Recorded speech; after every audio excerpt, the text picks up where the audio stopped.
আর আপনি মনে হচ্ছে আমি দোকান বন্ধ করে দেবেন, আমার রিজিক করবেন না। রিজিকের মালিক হচ্ছে কে? আল্লাহ।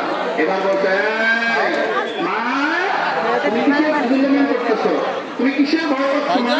তুমি ভয় পাবো না। ইয়া উম্মাহ ইসবিরি ফাইন্নাকা আলাল হক।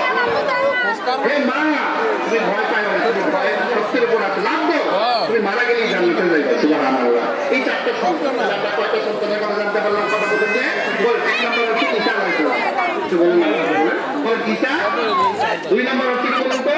যদি ইউসুফ আলাইহিস সালামের চরিত্রটার সপক্ষে যে সাক্ষী দিয়েছিল ওই বাচ্চাটা। তিন নম্বর বলুন কে? তিন নম্বর হচ্ছে ওই জুরাইজ, মাঝে বদল দিছিল, মাঝে বদল দিছিল না। আল্লাহ আল্লাহ শুনতে আবার আল্লাহ রক্ষা করতে। এই জুরাইজকে আল্লাহ জন্য কথা বলা হয়েছে। আর সেক্ষেত্রে ফেরাউনের যে চাকরানি, তাকে যখন সাবাত করা হলো, আল্লাহর আল্লাহই আল্লাহই খাওয়ায়, আল্লাহই বলে ইন্নাল্লাহা খালাকা কুল্লা শাই। আল্লাহ সব কিছু কি করেছেন? সৃষ্টি ভিডিও করো। জিকির করুন সুবহানাল্লাহ ওয়া আলহামদুলিল্লাহ।